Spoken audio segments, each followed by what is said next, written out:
Bienvenue sur le podcast pour un plein épanouissement affectif et cognitif.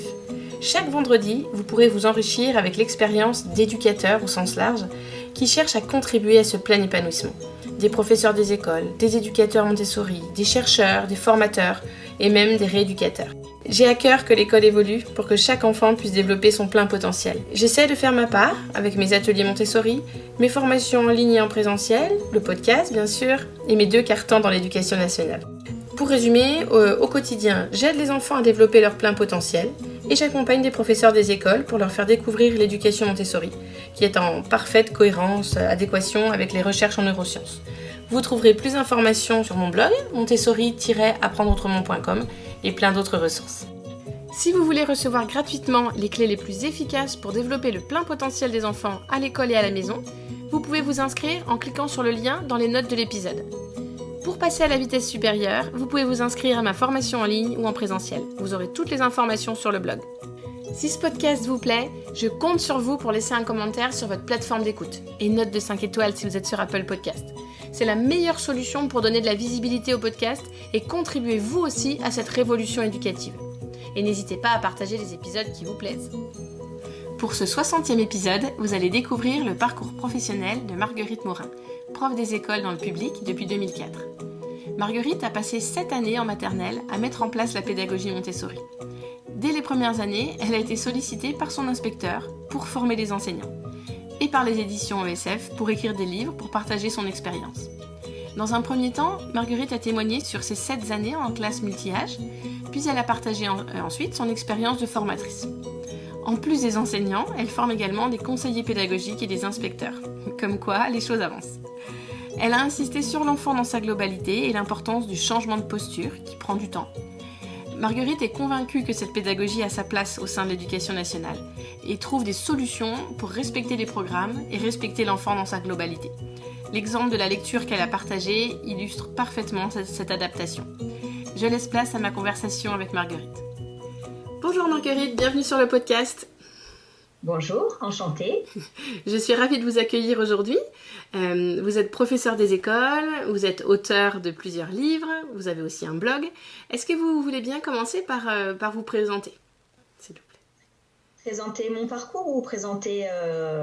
Oui, voilà, qui vous êtes, au niveau professionnel, quand est-ce que vous avez découvert la pédagogie Montessori, enfin voilà, qu'on en sache un petit peu plus sur votre parcours professionnel. Eh bien alors, si on repart du début de mon parcours professionnel, j'ai d'abord commencé par des études politiques parce que j'avais cette envie de contribuer au changement de la société. Et donc j'ai commencé par faire une formation politique. Et très rapidement, je me suis rendu compte que si on voulait changer durablement la société, il fallait commencer par les enfants. Donc j'ai décidé de passer le concours d'enseignant que j'ai passé en 2004. Donc, je suis professeure des écoles depuis 2004. Et puis, en mettant en place la pédagogie traditionnelle dans les classes, je me suis dit qu'il fallait trouver des manières de faire plus respectueuses de l'enfant et en tout cas qui prennent l'enfant dans sa globalité et non pas uniquement en tant qu'élève. Donc, j'ai cherché d'autres types de pédagogie. Je me suis formée à différents types de pédagogie. Et puis, j'ai rencontré la pédagogie Montessori par l'intermédiaire de Agnès Putou, formatrice Montessori. Et là, pour moi, ça a été vraiment une révélation de 2 choses. La première chose, c'est qu'il fallait que j'aille en maternelle, parce que c'était sur les enfants les plus jeunes qu'effectivement, on pouvait vraiment commencer à fonder les bases de l'être et de l'estime de soi. Et la deuxième chose, ça a été la mise en place de cette pédagogie. Pour autant, étant enseignante dans l'éducation nationale, il me fallait adapter cette forme de pédagogie avec les programmes et les instructions officielles.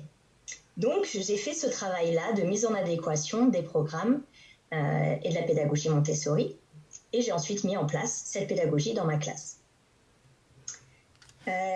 Rapidement, les inspecteurs et les conseillers pédagogiques qui sont venus dans ma classe ont trouvé cette approche très intéressante et donc m'ont demandé de mettre en place des formations, des animations pédagogiques auprès des enseignants ce qui m'a ensuite poussée à passer le concours de formateur, donc le CAFIPEMF, au sein de l'Éducation nationale, que j'ai donc passé en 2015.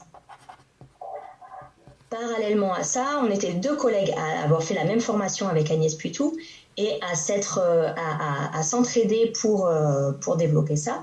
On avait à la base le projet de faire une école pilote. Et puis finalement, ça a été compliqué. Donc voilà, on a fait autrement. Et donc à partir de là, les formations se sont enchaînées au sein de l'Éducation nationale jusqu'à ce que je sois contactée par ESF, donc les éditions ESF, pour écrire un ouvrage sur la pédagogie Montessori. Lorsqu'ensuite je leur ai donné un petit peu mon support de formation et qu'est-ce que je donnais aux enseignants, ils ont décidé de le couper en 3 ouvrages.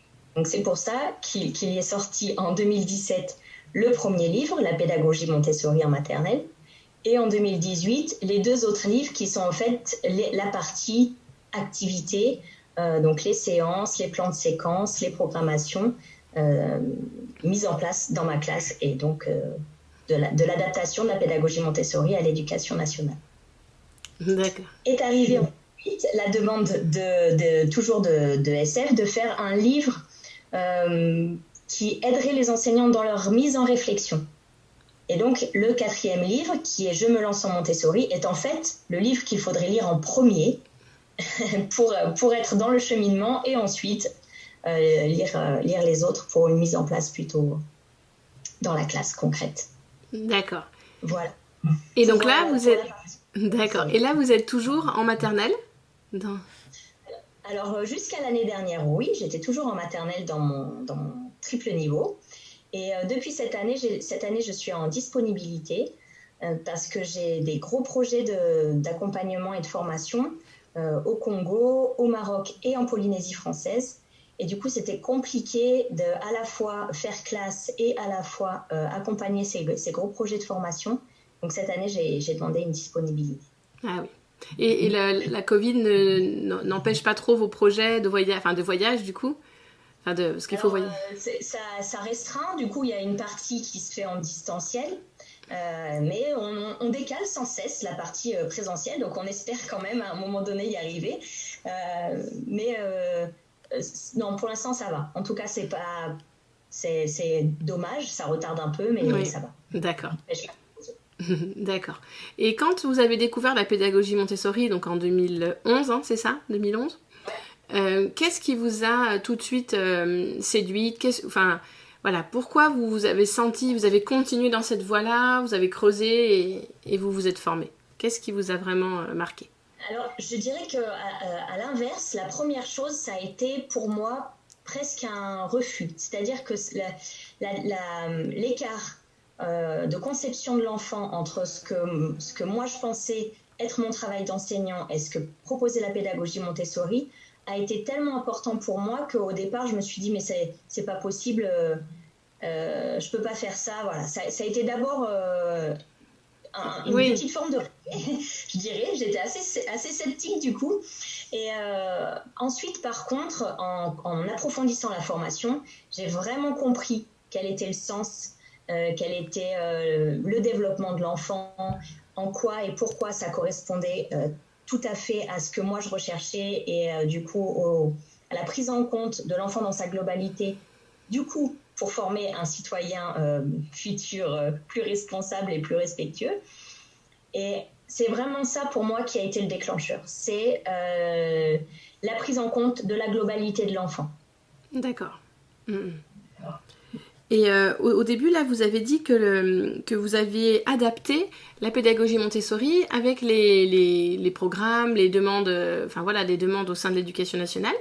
Est-ce que vous pourriez nous parler un peu de ces adaptations et est-ce que l'écart est... vous jugez l'écart faible ou quand même assez conséquent ?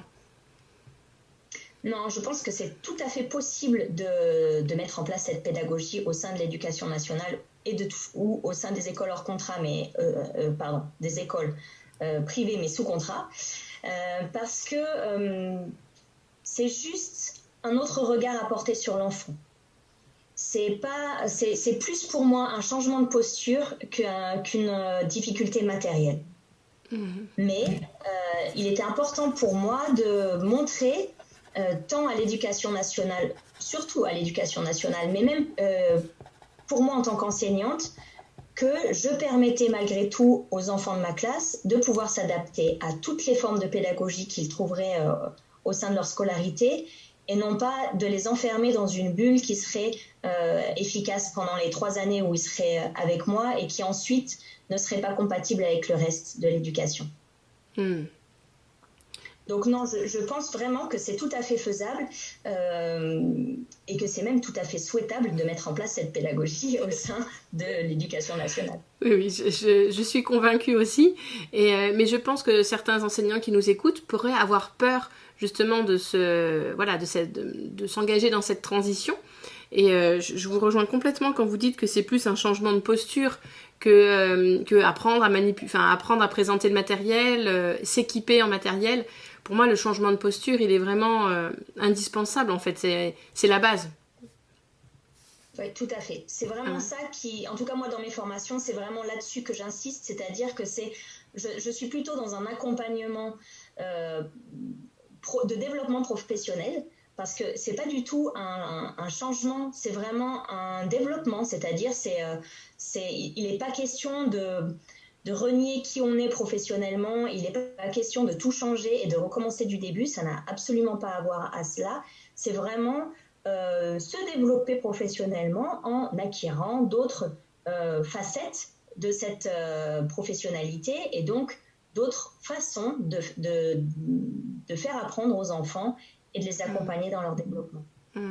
Mais ce changement de posture, j'ai l'impression quand même que tous les enseignants ne sont pas prêts à s'engager dans ce processus de changement.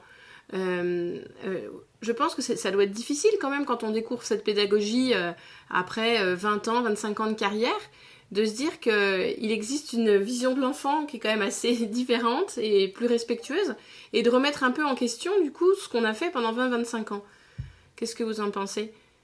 C'est vraiment ce qui est le plus difficile, et c'est pour ça qu'on a fait avec ESF ce 4e livre, qui est vraiment justement là pour accompagner ce cheminement. C'est pas quelque chose que l'on peut faire du jour au lendemain, selon moi. C'est vraiment quelque chose que l'on approfondit au fur et à mesure du temps, et où il faut être humble avec soi-même et aussi respectueux de soi et de qui on est, et faire avec qui nous sommes pour avancer et pour tendre vers cette nouvelle conception et ce nouveau regard sur l'enfant. En aucun cas, il s'agit d'injonction ou de tout changer. Il s'agit vraiment de s'approprier ça petit à petit pour évoluer et pour se développer professionnellement, pour enrichir finalement sa palette professionnelle. Donc dans votre livre, Je me lance en Montessori, le but, est-ce que c'est d'apporter aux professionnels, aux professeurs des écoles, plus de connaissances sur l'enfant pour justement leur permettre de cheminer après vers une organisation de classe différente ? Oui, c'est ça. C'est aussi prendre conscience des différentes postures que l'on met en place quand on est enseignant, et du coup voir qu'il est possible de prendre d'autres types de postures et vraiment les accompagner finalement sur de l'analyse de pratique. C'est-à-dire arriver à prendre du recul sur sa propre pratique pour l'analyser, pour prendre conscience de ses automatismes et pour les faire évoluer vers quelque chose de différent. D'accord. Donc vous conseillez aux auditeurs de lire ce livre en premier et les 3 autres par la suite. C'est ça. D'accord.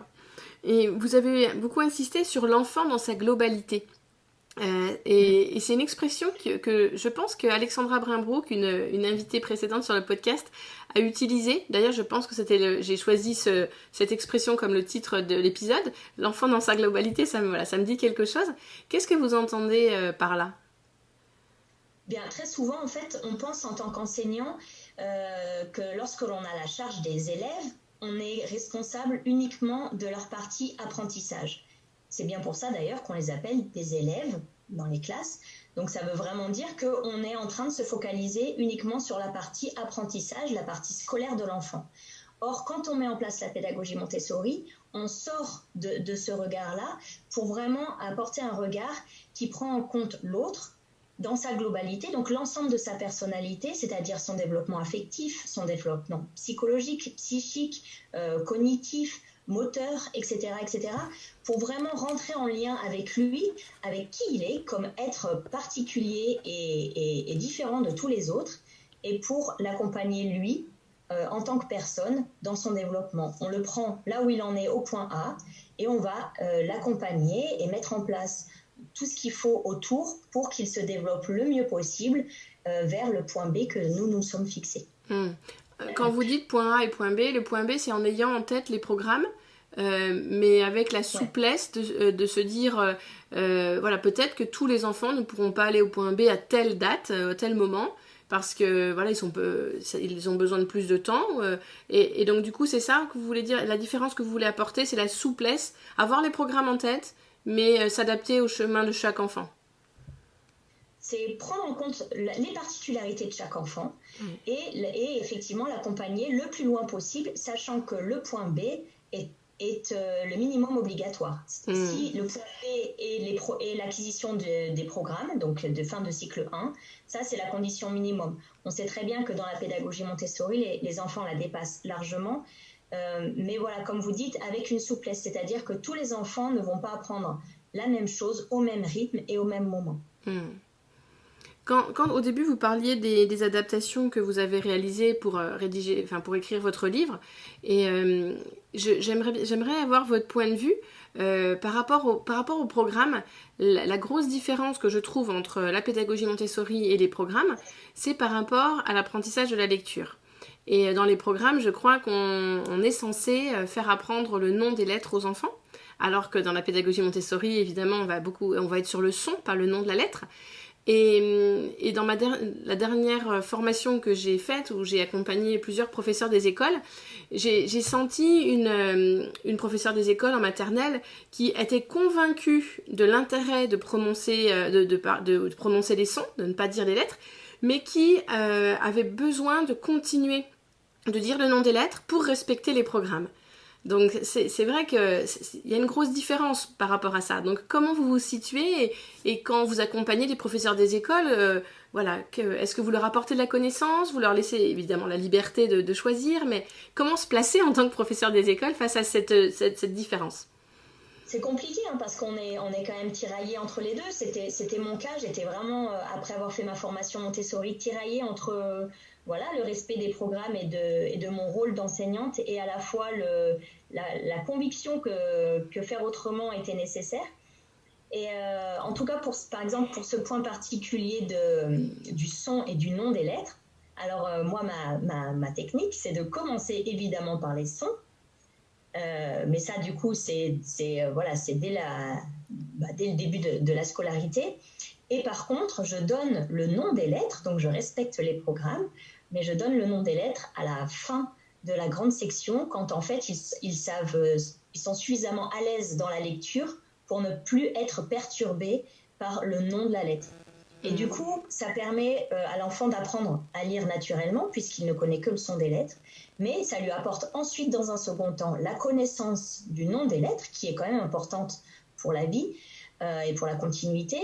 Et cet apport-là, du coup, en l'apportant dans un deuxième temps, ne vient pas perturber l'apprentissage de la lecture. Oui, bien sûr. Et alors, je suis embêtante avec ma question, mais un enfant qui commence juste à lire en fin de grande section, qui serait perturbé si on lui dit le nom des lettres, et on est au mois de juin en grande section, comment vous faites ? Je ne sais pas, ça m'est jamais arrivé. Ils savent lire dès la moyenne section généralement, donc en grande section, c'est rare qu'il y en ait qui soient encore... ça m'est jamais arrivé qu'il y en ait qui soient encore en difficulté. Après, je pense que du coup, ce serait vraiment au cas par cas et en accord avec toujours le collègue de CP, le ou la collègue de CP, c'est-à-dire de faire le point avec lui. Si vraiment pour lui, ça serait catégorique qu'il faut qu'il connaisse le nom des lettres avant de rentrer en CP, dans ce cas-là, je travaillerai ça avec l'enfant pour essayer de lui faire comprendre sans venir perturber son apprentissage de la lecture. Et si ce n'est pas le cas, je le ferai pas. Je pense que c'est vraiment comme d'habitude en Montessori, c'est une question de bon sens et d'attention à l'autre, et donc de faire tout notre possible pour que l'enfant ne se retrouve pas en difficulté.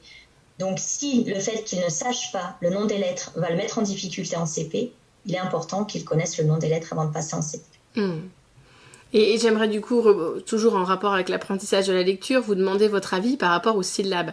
Parce que, pareil, en Montessori, on parlait de sons, et dans l'éducation nationale, plutôt de syllabes. Donc, comment vous gériez ce problème? Un peu de la même façon? Voilà, exactement de la même façon. Donc, moi, on ne parle pas de syllabes ni en petite section, ni en moyenne section dans ma classe. Par contre, en grande section, on fait un petit peu des jeux sur les syllabes, alors qu'ils savent déjà lire, mais au moins, ils savent ce que c'est qu'une syllabe. Du coup, c'est des petits jeux plutôt d'entraînement au niveau des rituels, etc., qui font qu'ils sont capables ensuite, quand ils iront au CP, de savoir reconnaître une syllabe, jouer avec les syllabes, etc. Il faut savoir que, par exemple, en tout cas dans ma classe, à partir du mois d'avril, je prépare les grandes sections à continuer en CP et du coup à travailler sur fiches, à comprendre et à écouter une consigne collective et du coup à faire ce genre de fiches où il y a des syllabes, où il faut cocher, voilà, toutes les choses qu'on trouve dans les manuels de CP. Donc voilà, à s'entraîner pour que ça devienne facile et familier pour eux et qu'ils ne se sentent pas en difficulté quand ils arriveront en CP. Et comment ça se passait? Combien d'années vous avez passé donc, dans cette classe petit, moyen, grand? Alors j'ai eu les 2 premières années, j'ai eu que petits et moyens. Donc en 2011 et 2012, j'ai eu que des petits moyens. Et du coup, depuis 2013, j'étais en petit, moyen, grand. Ah oui, depuis 2013, donc jusqu'à septembre. Oui, donc on va dire.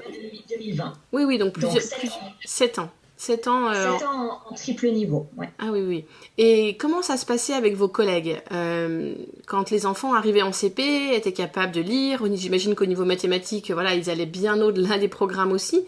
Donc, comment ça se passait avec vos collègues? Alors, on se mettait d'accord avec mes collègues sur les attendus, justement les attendus pour eux d'un élève de grande section. Qu'est-ce qui était le minimum requis au-delà des programmes? C'est vraiment aussi pour faire la continuité entre les différents cycles. Et encore une fois, pour ne pas mettre l'enfant en difficulté sur sa scolarité. Et du coup, on se mettait d'accord sur les attendus. Et ensuite, elle était prête à s'adapter aux enfants qu'elle avait et qui arrivaient dans sa classe. D'accord. Et les parents, j'ai aussi envie de vous questionner sur les parents. Quelles étaient leurs réactions? Est-ce qu'ils étaient impliqués dans la scolarité de leurs enfants? Est-ce qu'ils vous suivaient? Est-ce qu'ils vous faisaient confiance? Oui, alors la première année, je pense qu'il y a eu des interrogations et des inquiétudes, c'est certain. Les parents, même sur le triple niveau, ne sont pas toujours très sereins. Ils sont toujours très contents pour les petites sections et beaucoup plus inquiets pour les grandes sections. Donc, il y a eu des inquiétudes, je pense, même si elles ont été peu exprimées. Mais rapidement, j'ai quand même eu la confiance des parents et ça m'a permis de pouvoir mettre à jour cette pédagogie et de pouvoir avoir des relations avec eux sereines et vraiment globales autour de leur enfant. Donc ça, c'était chouette du coup de partager ce point de vue et ce regard sur l'enfant à plusieurs. Dans le dernier épisode que j'ai enregistré, mais qui n'est pas encore en ligne, on parlait de coéducation. Et donc je pense que voilà, vous faisiez en sorte d'impliquer les parents dans le projet pour qu'il y ait aussi une continuité entre l'école et la maison. Oui, alors après sans demande spécifique, c'est-à-dire que moi à aucun moment je n'ai souhaité m'immiscer dans l'éducation des parents, des enfants à la maison. Mais j'explicitais au maximum, moi, ce que je faisais en classe, et j'explicitais au maximum le développement de l'enfant et le pourquoi il était dans cette phase-là, qu'est-ce qui se passait pour lui, etc. Ce qui permettait de donner des clés de lecture pour les parents qui en auraient eu besoin et du coup de les accompagner au mieux, effectivement en coéducation, mais sans desiderata de ma part spécifique. Oui, vous vouliez pas vous placer en voilà, j'ai la connaissance, faites comme ça. Voilà, vous vouliez juste leur donner des clés de lecture pour qu'ils comprennent pourquoi leurs enfants voulaient se déshabiller tout seuls pour se doucher ou mettre leurs chaussures tout seuls. Exactement, c'est ça. D'accord. Et est-ce que vous étiez accompagnée d'une aide maternelle? Bien sûr, très précieuse aide maternelle. Et vous, est-ce qu'elle vous a suivi dans cette transition? Est-ce que vous avez passé du temps du coup à la former pour qu'elle comprenne Alors, son rôle? j'ai eu trois assistantes maternelles différentes sur l'ensemble de ces années. Et du coup, la dernière avec qui j'ai passé le plus de temps, donc avec qui j'ai partagé 6 ans, celle-ci, ce qui était super, c'est qu'elle a commencé avec moi. Donc, du coup, je pourrais dire que j'ai pu la former sur cette pédagogie-là et sur ce regard-là sur l'enfant. Du coup, c'est vrai qu'on avait et on a encore une grande complicité et une adéquation sur la prise en charge de l'enfant, ce qui n'est pas toujours évident à mettre en place. Ouais. C'était ses premières années d'aide maternelle, c'est bien ça? Donc elle a commencé dans ma classe, donc du coup, elle n'avait pas d'idées préconçues. C'est chouette. Ou d'habitude. D'accord. Et donc là, on a parlé beaucoup, voilà, on a détaillé un peu vos 7 années en classe. J'aimerais maintenant, si vous êtes d'accord, qu'on se penche un peu plus sur votre rôle de formatrice. Donc vous avez dit que vous aviez passé le CAFIPEMF pour être formatrice au sein de l'éducation nationale. Est-ce que vous pourriez nous parler un petit peu de votre travail de formatrice? Parce qu'une des questions, je pense, qu'on se pose tous, c'est pourquoi les choses n'évoluent pas plus vite. Donc, est-ce que vous avez des réponses? Quelle est la fréquence des formations? Est-ce que c'est en formation initiale? Est-ce que c'est en formation continue? C'est un sujet, je pense, qui va intéresser les auditeurs et moi aussi. Alors, en tout cas pour ma part, c'est surtout en formation continue. Donc, c'est d'abord auprès des enseignants de l'éducation nationale, par des animations pédagogiques, mais par aussi des conférences.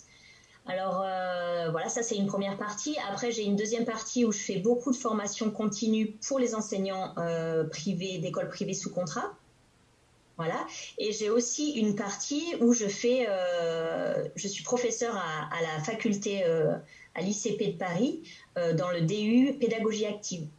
Donc, j'ai trois types finalement de formations différentes, au-delà de mes projets à l'étranger. Et du coup, c'est différent à chaque fois. Alors, dans l'éducation nationale, c'est les inspecteurs qui décident de me faire venir. Et souvent, les inscriptions sont obligatoires pour les enseignants. Dans ce cas, j'ai à la fois des enseignants convaincus et à la fois des enseignants totalement réfractaires à cette vision-là et à ce type de pédagogie. Et donc, pourquoi ça évolue pas plus vite? C'est parce que je pense que tout le monde n'a pas envie d'aller vers ce type de pédagogie et que pourquoi ça prend un peu du temps. Après, je trouve que entre 2011 où j'ai commencé et donc maintenant 10 ans après 2021, les mentalités ont énormément évolué. Au départ, pour certains inspecteurs, c'était très difficile d'entendre le mot Montessori. C'est pour ça qu'on ne parlait que de personnalisation des apprentissages et en aucun cas Montessori était explicité.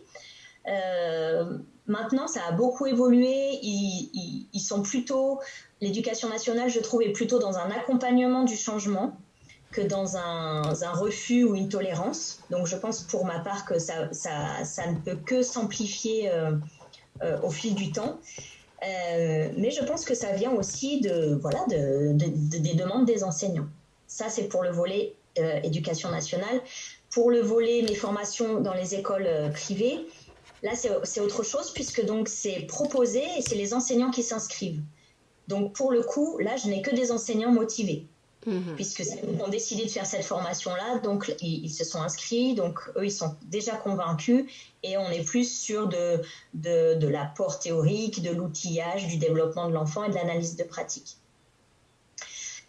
Ensuite, au niveau du DU, au niveau de la faculté, là, on est plus sur de la théorisation, vraiment la compréhension fine des écrits de recherche, de l'analyse, encore de l'analyse de pratique, etc. Il faut dire que l'année dernière, j'ai fait un master formation de formateur axé sur l'analyse de pratique. Donc, c'est vrai que c'est quelque chose que j'ai appris à développer et qui fait que ça facilite aussi mes formations dans cette prise en charge-là.